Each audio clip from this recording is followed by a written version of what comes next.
Gold Sheet wants you to end the 2022 football season on a winning note while getting a head start on planning for the next season.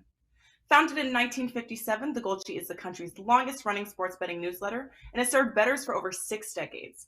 So if between 1957 and now, if you have not checked out the Gold Sheet, here's your chance to see what you have been missing out on at a huge discount. Each weekly edition of the Football Gold Sheet is normally $15, but for the holidays, you can get every edition from now through Super Bowl 57 for just a total of $19. If you like what you see, take advantage of the super early bird pricing for next year by locking in your Football Gold Sheet subscription for 2023 for just $99. You will receive every college football and NFL edition for next season for just $99, plus a free 59 credit to use towards Gold Sheet's LTS picks at WagerTalk. Instructions for redeeming your WagerTalk credit will be sent shortly after your purchase. Just go to goldsheet.com, click the Buy Now button, choose a 2022 Football Gold Sheet for $19, and lock yourself in through the Super Bowl 57.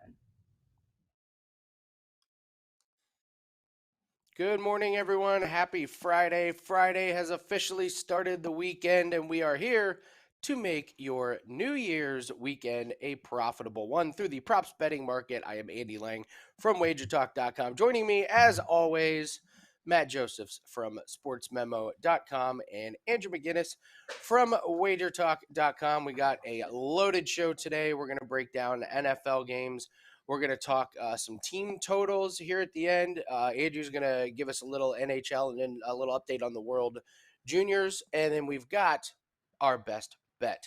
Guys, we're coming off of a Thursday night where Dallas really put their foot down, cemented themselves as one of the best teams in 08. They almost lost.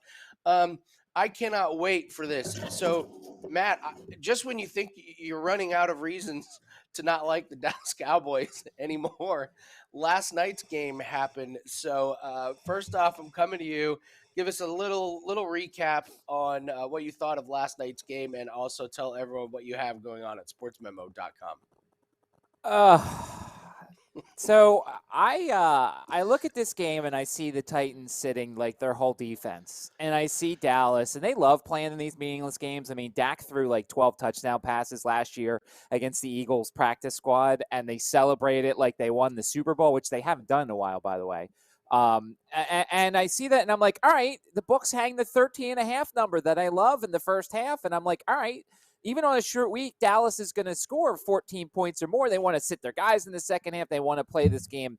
And, of course, they get the touchdown early, and I'm like, all right, this is great. And then they're driving again, and they kick a field goal. I'm like, all right, we still got like a whole quarter. And then Dak does what Dak does against anybody except for the Eagles. He starts throwing picks. Now, granted, look, the Hendershot one, that was a drop, but still, Dak gets an interception, so he sucks. And then he gets a second interception. And then there was the fumble and everything. And, of course, they do all their scoring in the second half, which helps Andy but does not help me. So screw you, Dallas. It was just part of a miserable day. I had a losing day in the bowls, so that wasn't very good. But today got a six-pack of plays for the bowls. A bunch of team totals and sides. At least one book has put out their team totals for today, so that's good. We'll talk about that later. But yeah, just another reason to hate Dallas, Andy, and they gave it to me yesterday. Oh, great stuff. We're gonna forget about yesterday and move on. Matt's college season still continues to be great. Well, we're all gonna have down days, but I can't wait for a rebound weekend from Matt. Andrew, coming to you. First off, great to have you back. Hope you enjoyed your time off. Did you even get a chance to watch the game last night, or were you traveling? And what do you have going on at WagerTalk.com? Andy, I was at a bar, and a guy next to me was streaming it on his phone. So that's about as much as I watched of it. I did the old check the scores and the stats type of thing. So I can't talk about the game with you guys. All I can talk about is that everybody that was there just wanted to talk about how overrated the Cowboys are. But I guess saying that to you wouldn't really be news because everybody always says that. So that wouldn't really be anything breaking news to anybody. Things have been going really well. Yesterday I bet a team minus 10.5 goals in hockey, and it covered. So that's always interesting when you're betting that as a puck line. So I've been betting props, betting a lot more props in the NHL as well. So I was happy to get you on Puck Time yesterday. I heard it went very well. So things are good. And the NHL schedule, since it got back, it's been really interesting. I believe I'm 3-1 since the holiday break ended. And these situational spots. And I think that this is the time I went on my big run last year, and I'm really feeling good about the way that these teams are kind of shaping up. And as you and I were discussing prior to this show, this is kind of the time of the year where you're getting closer to where you figure out who are the fade teams and who are the buy teams. And then you just continue to bet against them. So I'm looking forward to a great slate tonight and tomorrow in the NHL. I'm already looking ahead, Andy. It's a big, big slate. And I've got a couple different NFL props for us here today as well. Great. We're going to just jump right into the NFL games. We got quite a few of them, and these are the last 2 weeks are very interesting. You got teams very unmotivated, some teams very motivated. You got some players unmotivated, players are motivated. So let's jump into it. Matt, you're going to, of course, talk about the Philadelphia Eagles. They have an interesting matchup. New Orleans Saints, whose defense has not been that bad recently. So possibly a tough matchup here for Philly. They're obviously going to be the favorites. What do you like in a props betting standpoint with this game? Well, and I just looked. All the props are out, are not out, except for the Andy Dalton ones, which I wouldn't touch any Andy Dalton props if he was the only player in the NFL. I mean, look, obviously we don't know what's going to happen necessarily with Gardner Minshew or Jalen Hurts. Jalen Hurts has a really good history against the Saints. He's beaten them the last 2 years. His first start ever in the NFL came against the Saints, and he ran all over them. I imagine if Hurts plays, he's not going to run it as much. I can't imagine that he's going to be running. So I'll be interested to see what the books kind of hang for his rushing numbers if he does go. I think he'll be throwing a little bit more, and I think they'll use more Miles Sanders. I mean, I've been screaming for it for the past couple weeks, more Miles Sanders. And if the guy's got a shoulder issue, which I still don't think would be 100% if he plays, I think you're going to see a lot more running. If Gardner Minshew plays, I think the playbook's open. I think everything's out there. The one thing to kind of look at this week is Pete Werner, he's his practice status, Marshawn Lattimore's practice status. Marshawn Lattimore, not what he used to be in terms of being a corner, but certainly he is still a really good one. I think Gardner Minshew can beat these guys. The books hung at 12.5 for the first half of the Eagles. I mean, for Andy and I, it's been almost an auto play every week. Last week, the Eagles' first half over was 9.5. They got that in the first 2 drives, thanks to the interception for a touchdown. So I think it'll be interesting to see what the quarterback decision is. And for that reason, I don't think we're going to see any Eagles props till maybe Sunday, because I don't think the Eagles are going to say anything until Sunday as to who the starting quarterback will be. And on the Saints side, I don't know. There's some people, and I don't know if you guys paid attention to this, but there's some people who think that maybe Alvin Kamara is going to be the guy who gets a little bit more work because he was unhappy with his role last week. And, of course, there's the little mutant Taysom Hill, who everybody knows he's going to do something when he comes in, and yet somehow he still does it. I'd like to think the Eagles' defense will shut him down. But Taysom Hill to score a touchdown usually has been a profitable thing to take as of late. I think the Eagles win the game, but, of course, a lot of it hinges on which quarterback's in there and, of course, what the books do in terms of props for that game. Yeah, and Matt, you mentioned the Eagles' first half team total has been a favorite, and they did get the interception for the touchdown, but they also ended up with 20 first half points, which I was encouraged by. I was going to be a little bit disappointed if they only got over their first half team total because of a defensive play, but the offense came in and was able to get points. So I'm with you. I think I'm firing away on that one 100%. Andrew, coming to you, Minnesota, Green Bay. A lot going on in this game. Division rivals. Green Bay has just snuck back into the playoff race. Props-wise, we got some really, really big names. What do you like in this one? Yeah, Andy, this is a game that you'd think you'd look towards a lot of overs, an exciting game, 2 teams that can definitely score, especially Minnesota. But the Packers have been playing some good football lately. It's been a fun time to be a fan for me. But look, I'm going to look towards, pass attempts on the Vikings side. I mean, this is one of those opportunities where you can look at passing yards, of course, but pass attempts, you wouldn't really think it, but Green Bay ranked 29th in the league in passing yards allowed, and they rank 31st in pass attempts allowed. And take a look last game when Tua got that, injury. You take a look at really what he did. He had 1 touchdown, 3 interceptions, but guys, he still had 310 yards. He still threw the ball a ton. I mean, I know it was kind of how the game planned out and the way that things worked out where he still had to throw the ball a lot. But, you look down the history of some of these teams that are playing against the Packers this year, maybe they aren't executing in the red zone, but they're throwing the ball a lot and they're converting a lot. They're getting a lot of yards. So I think that any game the Packers are involved in and down the stretch, if they're going to win some ball games, they're still giving up points and they're still allowing lots of yards to quarterbacks. So I will be looking at some of those props on the Viking side there. And here's one as far as an under is concerned. Robert Tonyan. Guys, if I told you some of these stats for him and the amount of targets he's been getting, you would think that he just hasn't been playing. I mean, I know that sounds bad to say, but he has gone under in 7 straight games as far as his receiving yards numbers are concerned.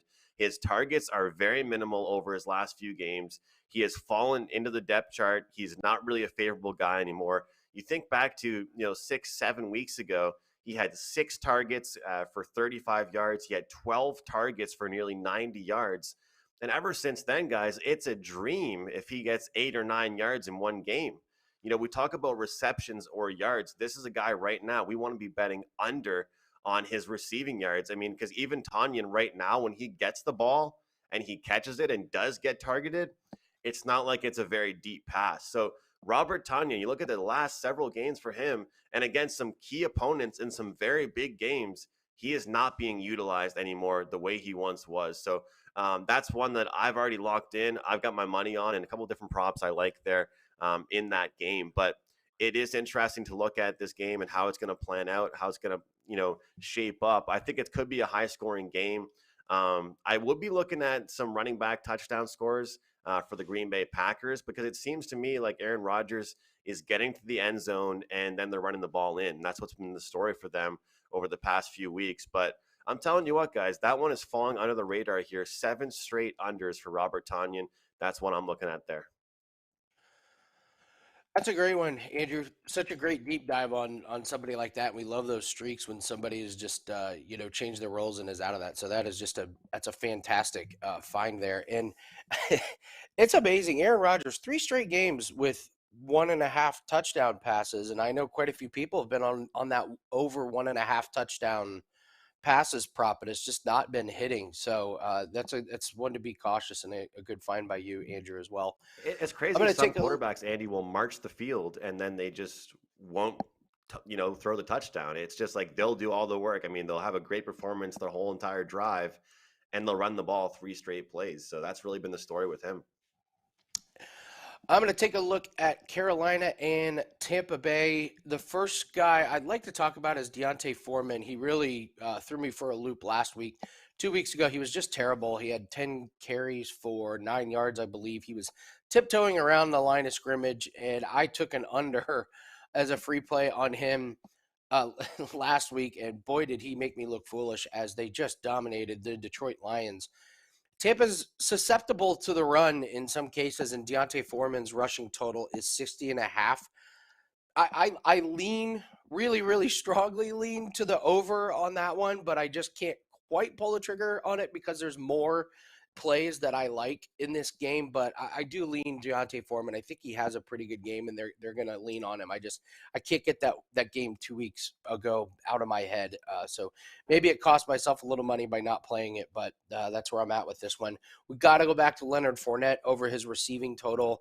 The books had it at 19.5 last week, which was a gift. He ended up with 10 catches for 90 yards. So they made it a very aggressive move. They moved it up to 27.5. A move from 19.5 receiving yards to 27.5 is a huge move by the book. So the books got aggressive with this one. I'm still going to lean to the over, and I'm going to lean enough to where I am going to play it. He's had 30 or more receiving in 6 out of 7 games. He is the clear-cut receiving back on that team, and it's a nice segue into Tom Brady for his pass attempts. Brady is not hitting these long passes. Matt, I know you got burned last week on the longest reception from Brady when he got the pass to Leonard Fournette that went for 44 yards. But I would go right back to Brady under his longest completion. Brady's pass attempts, he has 43 or more in 8 out of 9 games. It's just dink and dunk, tons of passes, and I think you just got to go back to Brady on his pass attempts. And which leads me to Chris Godwin again on his receptions. This guy is a target monster and a receptions monster. He has 8 catches or more in 4 out of 5 games. The game he didn't go over was against the San Francisco 49ers, top defense in the league. Godwin gets 8 targets every single game. It's just mark it down, 8 or more targets for Godwin. So this is just a lean heavy on the Tampa Bay passing game because I think I think there's very, very clear patterns what they're going to do. Fournette's going to go over his receiving yards total. Brady's going to throw the ball a ton. I like his over pass attempts, and I like Godwin over his receptions there. So that's what I got for Carolina and Tampa Bay. Matt, coming back to you for your second game. Which game did you pick out for us, and what do you got from a props betting standpoint? By the way, nothing like losing one of those longest completion plays on like a 1-yard pass. He threw it off to the side and let it ran around the corner, and nobody – like there was a guy running alongside Fournette, and I'm like, hey, why don't you try tackling him a little bit earlier instead of just running alongside him? Like that was just very frustrating. The bet should be longest air yards, Andy. I mean, Tom Brady I don't think has thrown an air yards pass over like 10 yards the last like 8 weeks, it feels like. Oh, that could be a new bet, Matt. That could be a bet of its own. Longest air traveled. I mean, Tom Brady would get the under. It's just he doesn't. Andy's right. I mean, it was very frustrating because it was like thrown to the side and he runs for all those yards and And it's not. It wasn't even like a speedster. It's Leonard Fournette. It's not like the fastest guy in the NFL that catches a slant and goes. Oh, exactly. Anyway, all right.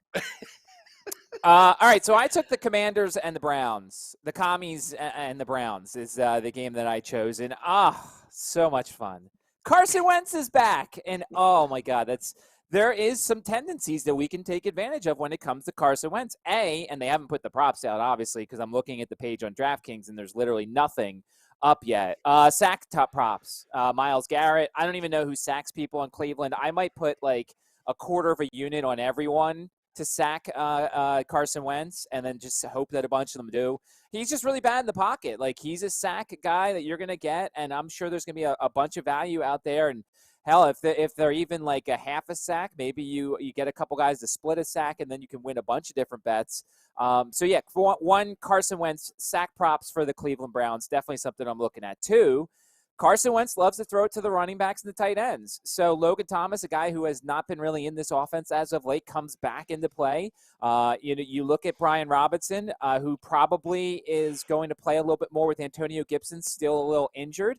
I think that Brian Robinson receptions comes into play a little bit. If Gibson doesn't play, maybe Jonathan Williams receptions comes into play a little bit because we know Carson just doesn't look at Terry McLaurin. I've enjoyed playing the Terry McLaurin props as of late because Taylor Heineke knew you feed your number one wide receiver. Well, with Wentz in, I can't do that anymore. He does not throw it to McLaurin. Jahan Dotson's been an interesting guy as of late. He's gone over. I know people are picking him up for their fantasy football championship, so he might be worth a look because he's a slot guy. But with Carson Wentz in there, you just know it's running backs and tight ends and poor pocket awareness with regards to that. Also, as I said, the Gibson injury means maybe Brian Robinson runs the ball a little bit more. I'll be interested to see what his number is for rushing because Cleveland's not a good rush defense. And we know that last week the Commanders ran the ball a lot with Robinson, even against a stout San Francisco defense. So against a defense that's much worse, I expect that Brian Robinson could have 15 to 20 carries, especially if Gibson doesn't play. And then on the other side, there is the road trend for Amari Cooper. He has not been as good on the road, certainly. Deshaun Watson, last week was pretty good. I think he had 6 receptions last week, so there is a little bit of chemistry that's being built there. Nick Chubb might struggle a little bit. The Commanders' rush defense has been pretty good for the most part there. So I think the Browns may struggle to score a little bit. I think they're kind of ready for this season to end. They seem like one of those teams who is just, excited for this stuff to end, and Deshaun Watson and everything, and he can have a full offseason and get ready for next year. But I'm excited to see Carson Wentz back because we know there's certain trends that he has when he's at quarterback. As a fantasy owner of Amari Cooper, you brought up the home road trend. I was going to bring up the Deshaun Watson trend.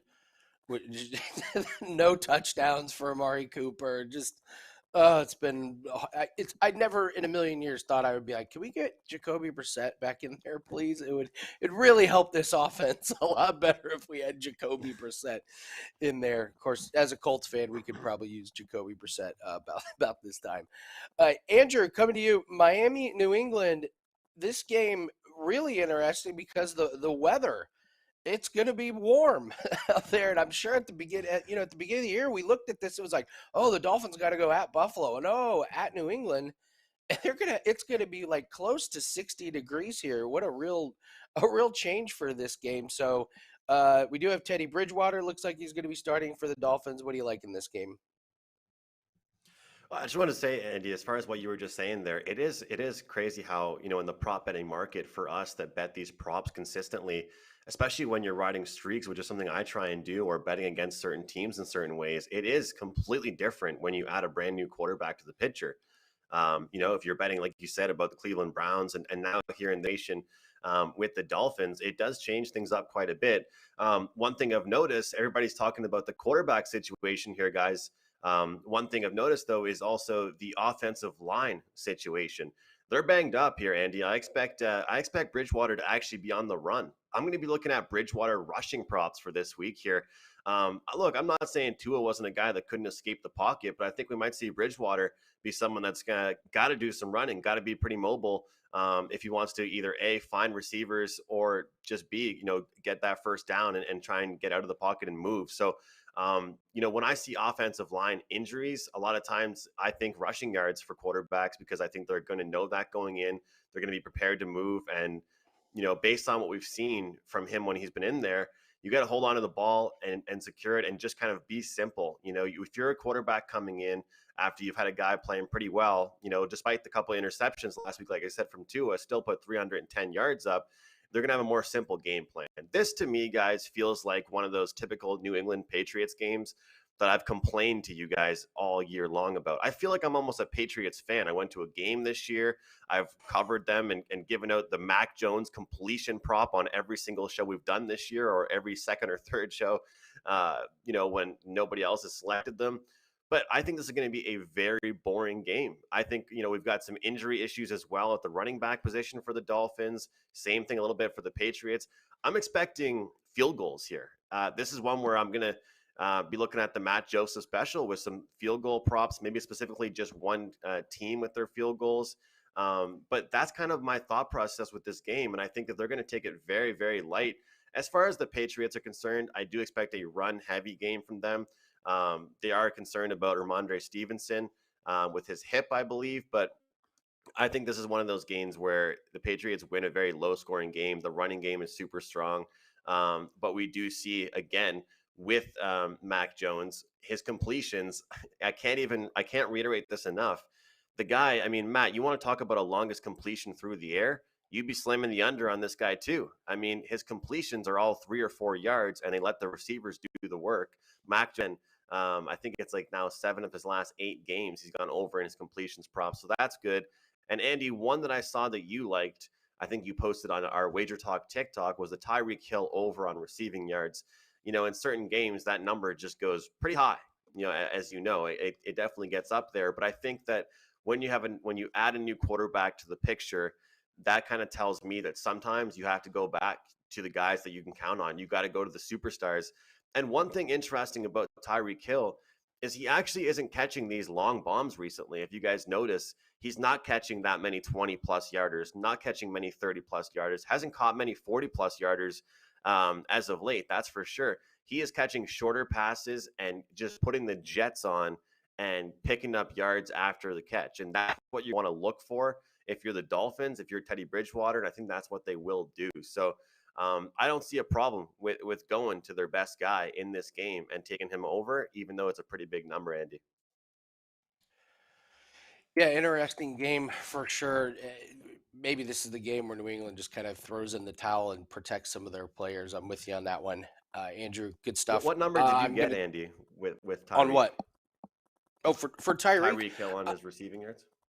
I don't have it yet. I'm just taking the over. I haven't seen very many times where they've put anybody over 100 yards, and I just think he gets over 100 yards. He was great with Bridgewater last time. I mean, Bridgewater, I mean, you can make the cases. He probably could start for some teams right now. This is not that big of a step down. And just, with Tyreek's success this year, and, he and Justin Jefferson are really fighting for that single season, record. And he can get there. So, I'm just, if it's anything below 100, I'm taking it.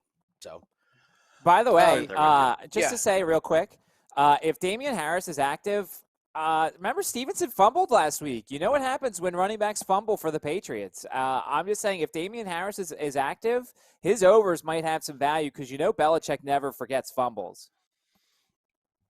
It's true. He's never met a fumble he doesn't forget. That's absolutely right. Let's see. Next game, I'm going to go over the battle of the Rams and the Chargers here. There's a couple guys that I'm really, really interested in this game. Two guys who are very motivated to play well, and they're not playing for playoffs, but they are playing for jobs. They're playing for roster spots. They're playing for just trying to impress their current coaches and possibly coaches next year, and that's Cam Akers and Baker Mayfield. And one of my favorite bets this week is Cam Akers over his rushing and receiving. I have not done very many rushing plus receiving props, but he has gone well over this total the last two games. He's had 100 or more the last two games since he's gotten some practice time with Mayfield. They're rushing the ball decent. He's catching passes out of the backfield. He's kind of the only game in town as Kyron Williams has been disappointing and hurt. If we're trying to look at the defense of the Chargers, I mean, they played the Colts last week who were completely incompetent. But the game before that, Derrick Henry had 163 yards rushing and receiving. And it wasn't just rushing. He had 59 yards receiving against them. So I think this is a great matchup for Cam Akers to kind of put on a show. He's making a statement, I want this backfield job. Or if he's not on the team, he's saying I can be a lead back, I can be a starter. And Baker Mayfield, he's doing the exact same thing. Who knows what's going on with Stafford? And we saw Baker tear apart a Broncos team that, I mean, let's be honest, they completely gave up. So I think just about any quarterback would have been able to do that. But Baker Mayfield's passing total is 196.5. I lean to the over. I just can't quite get to the window on this one because the Chargers' pass defense has been really, really good. But this would not surprise me in the slightest if Baker Mayfield goes a little bit over his yards total and goes a little bit over his completions. Never underestimate like the power of some of these guys towards the end of the season who are playing to try and impress people across the league and try and impress their current coaching staffs if they're eliminated from the playoffs. So I'm very high on Cam Akers this week. And then I gave this stat out the other day. The only wide receiver in the NFL to have 85 or more yards in all four of the last four games is Keenan Allen. He's an unbelievably talented wide receiver. There's a couple times where you can tell he's either aging just a little bit or he's not 100% healthy. He can't quite cut when he's rushing to the outside, but his hands are great. He's got a great quarterback and good chemistry with Justin Herbert. I do not have the line out for this one, but I'm looking at that 85-yard mark. If it's below 85 yards, I think I'm going back to it again as I'm not sure the Rams are going to have much defense on paper. They probably look great after holding the Broncos, a Broncos team that gave up. But I don't think there's too much to this Rams defense. So Cam Akers is my favorite play in this one. Keenan Allen just below him if we get a line at 85.5 yards. So, all right, guys, let's switch it up here a little bit. Matt, you wanted to talk about team totals, and you've expressed a little bit of a disappointment. Sometimes the books are late on these team totals. I guess I'm wondering why on team totals are we waiting on injury reports? And when they come out with team totals closer to game time, is that an advantage for us? Does that mean the books are struggling with how to handicap the game and what team total is? What's your make on some of these team totals? It's a confusing part of the market right now. No, it's we are an hour and a half away from the kickoff of the Mayo Bowl, and DraftKings doesn't have their full game team totals up. They have their half totals and their quarter totals up for these games, but for some reason, it's almost like they forgot, and that it's just crazy to think about. And this is kind of the other thing I wanted to bring up with you guys also. Like, why are there certain books that don't do it at all? FanDuel doesn't have team totals. BetMGM doesn't have team totals. Like, it's a market I feel like it's very easy for these books to figure out. You've got your spread. You've got your total. there's your score. You essentially think that there's going to be a score in the game. You set a half point so that way you don't get any pushes.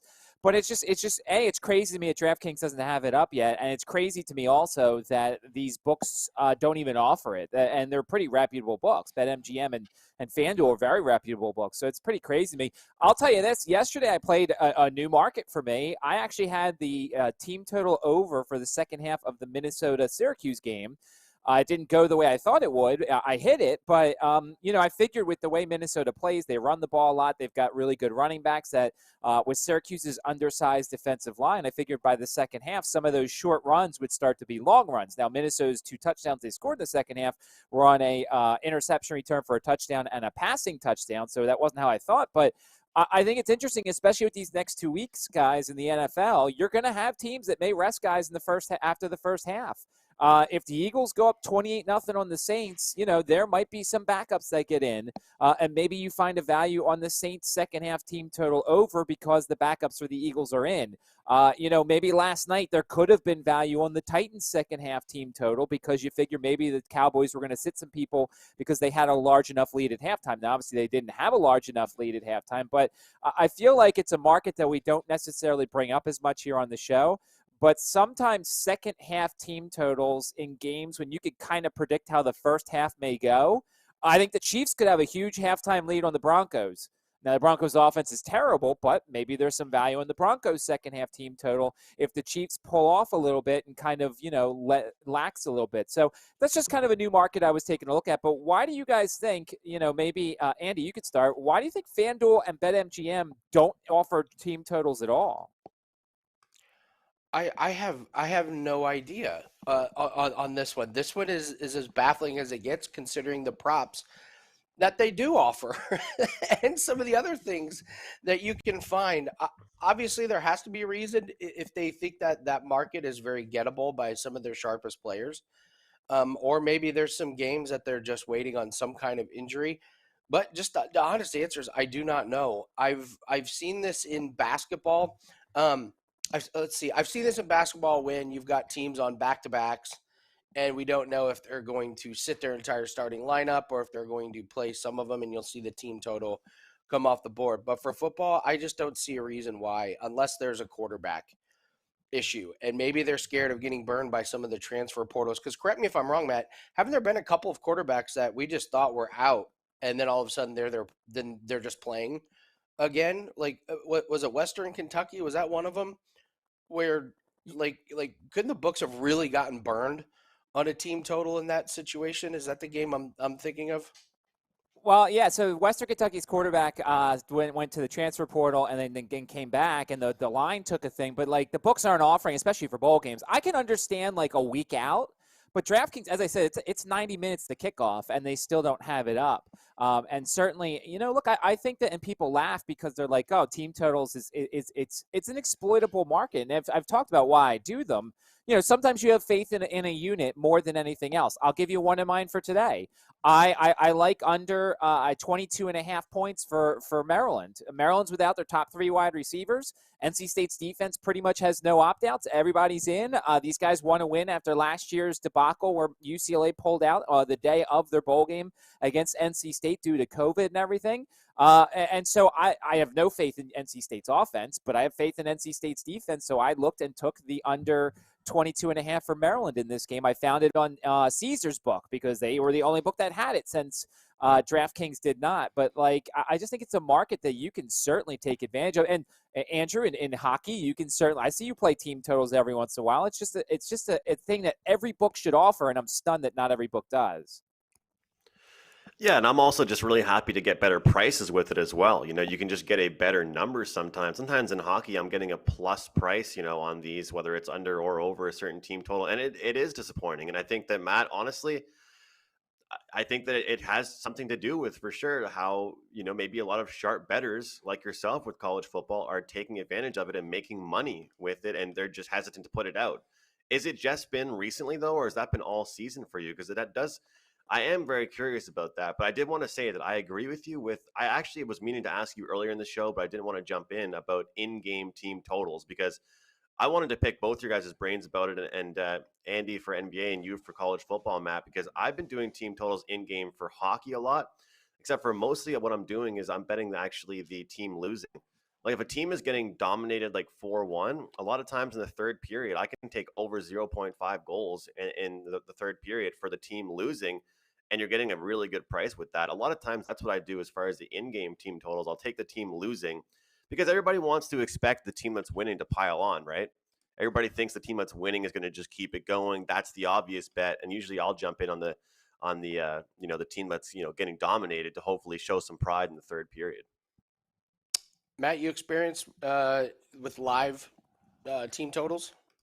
Hey, once again, books don't offer it a lot. Occasionally, it's funny because BetMGM occasionally has had live halftime team totals for the rest of the game.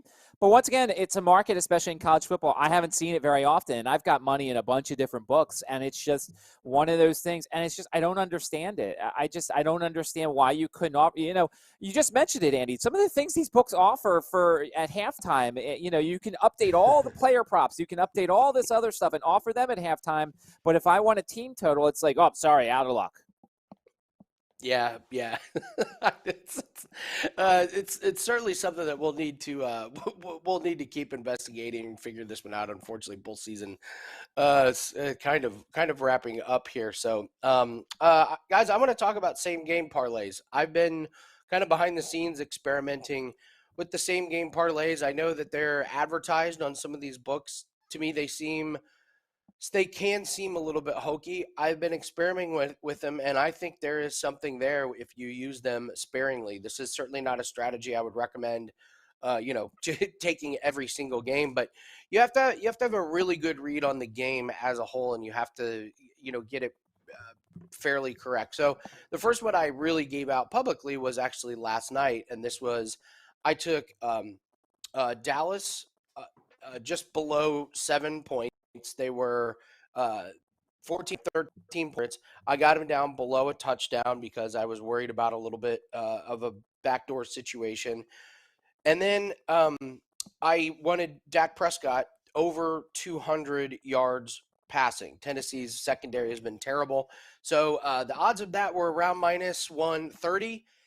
And it was I don't want to say it was an easy cash, but yeah, once they got up over that 13, 14 point lead, it was pretty safe. Dak easily gets over 200 yards. So just for a quick example, if you are looking at the Broncos and the Chiefs and you really truly think that the Denver Broncos have given up and you think this is a game that Kansas City should win, I mean, for me, I really like Isaiah Pacheco. I like what he's been doing recently. So if I go into a same game parlay, I can lower Pacheco's rushing total down to 49.5.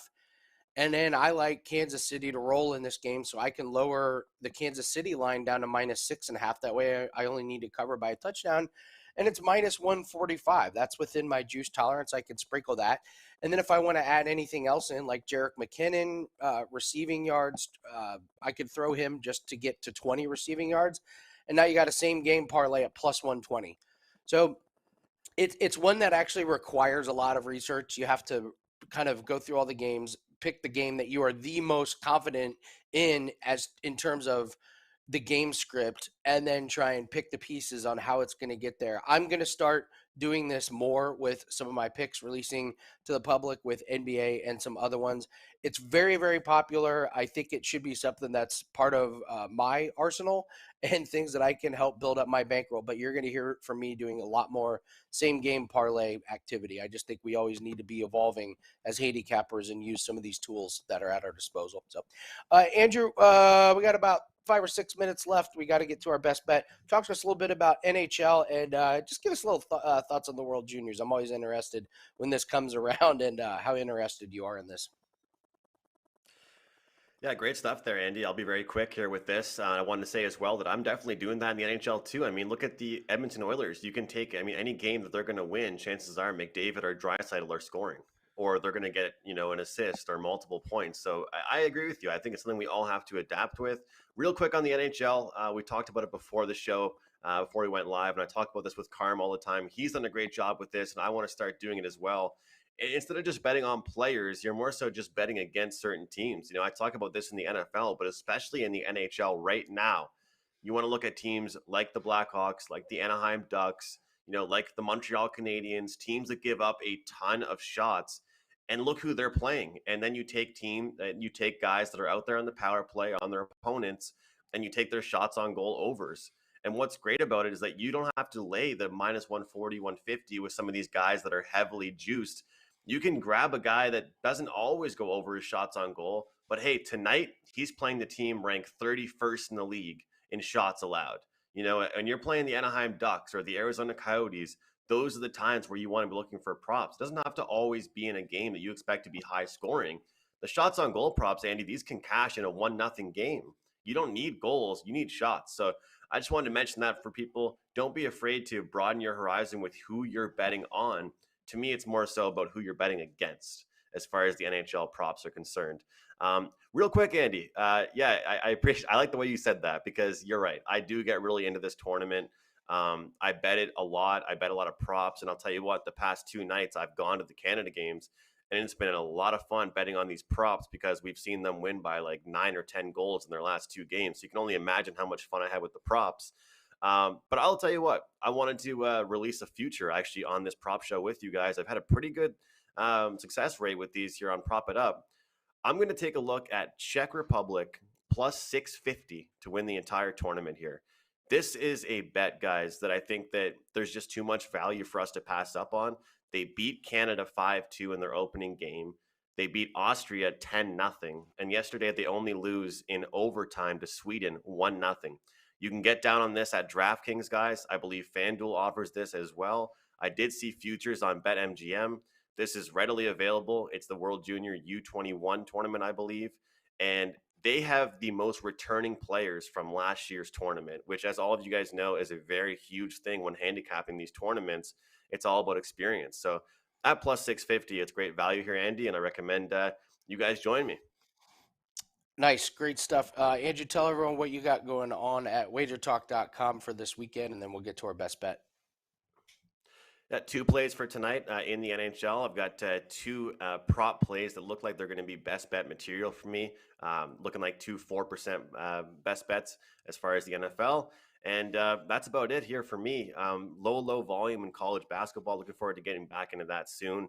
Haven't released the plays, and obviously there's been some time off and stuff. But just good to see you guys. Great to be back here with you, and best of luck. I've got a 5% NFL play up. That's right. The streak continues. We are 17-6 in NFL 5% plays this season. Just an incredible run. So that is the biggest thing that we have up. Go grab that. That goes off on Sunday. We're just a week or so away from UFC coming back, and next week golf season officially starts, which you guys know that's my bread and butter. So if you're interested in adding money to your bankroll, go check out my golf and auto racing special that's up at wagertalk.com. But for this weekend, go grab that NFL 5% play. Matt, you're up for best bet. Tell everyone what you got going on at sportsmemo.com and what is our best bet for this weekend. As you mentioned, the bowl season is there's only about a week left of games left. So certainly if you want to get involved on a day-to-day basis, you can check it out. I got a 6-pack of plays. Found some team totals on Caesars that I liked. If you have that book, that's certainly a place you can go. A couple of sides as well for today's game. Still going very well, even after a losing day yesterday. And, of course, the props and stuff like that for the NFL on Sunday. All right, so I talked about the Eagles first half over. That one we really like, but that's not the play of the best bet of the week. The Las Vegas Raiders just changed their quarterback, and they put Jarrett Stidham in. They also put in 3 of their better defensive players on IR, Perryman, Chandler Jones, and Rock Ya-Sin. I can't imagine the Raiders are very motivated for this game on Sunday. I know it's at home, but it's going to feel potentially like a San Francisco home game. You know the Niners fans always manage to find their way into the stadium.